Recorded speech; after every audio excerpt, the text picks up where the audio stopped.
በቀኝ ወርቅ የገዛት ማን ነው? ከደመናትም በላይ ወጥቶ ያወረዳት ማን ነው? መዋቂ ጎዳናዋን አውቃትን በጾም ዘሌለችም ከሰው ምርዱ ተዘነጋች፣ ከሰማያዋ በምርዱ ተሰወረ።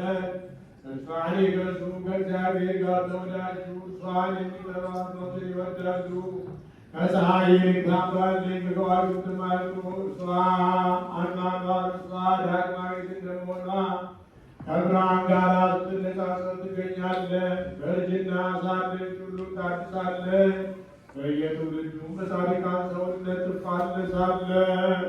ከከበረ ዕንቁ እርሷ ትበልጣለች፣ ክብርም ሁሉ መጠኗ አይደለም። ፍቅር እውቀት አላት፣ ጽን አእምሮም አላት። ነገሥታቱም በእርሷ ይነግሣሉ፣ ኃያላኑም በእርሷ እውነትን ይጽፋሉ።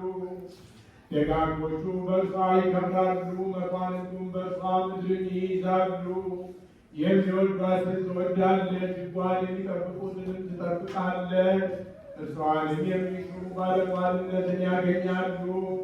በእውነት መንገዶች ትመላለሳለች፣ በእውነት ፍለጋም ትመላለሳለች። ለሚያውቁት ሰዎች ብዕልን ትሰጣቸው ዘንድ መዝገባቸውን ተዝላን ትበላሰ ሁሉን የሚያውቅ እርሱ ያውቃታል፣ ሁሉን የሚረዳ ጎዳናዋን አሳመረ።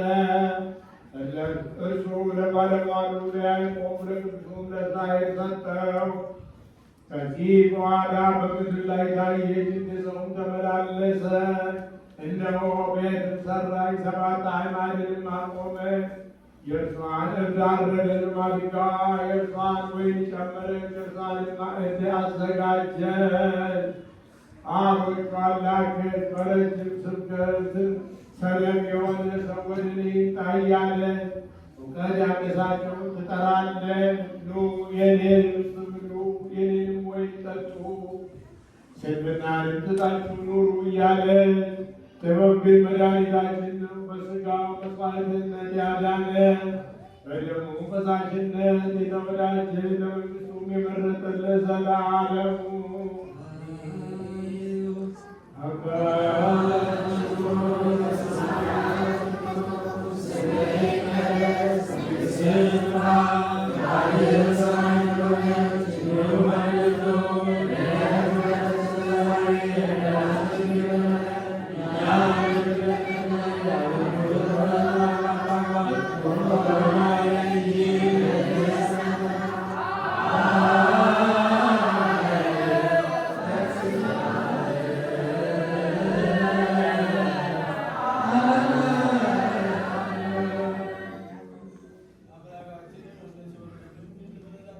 Amen.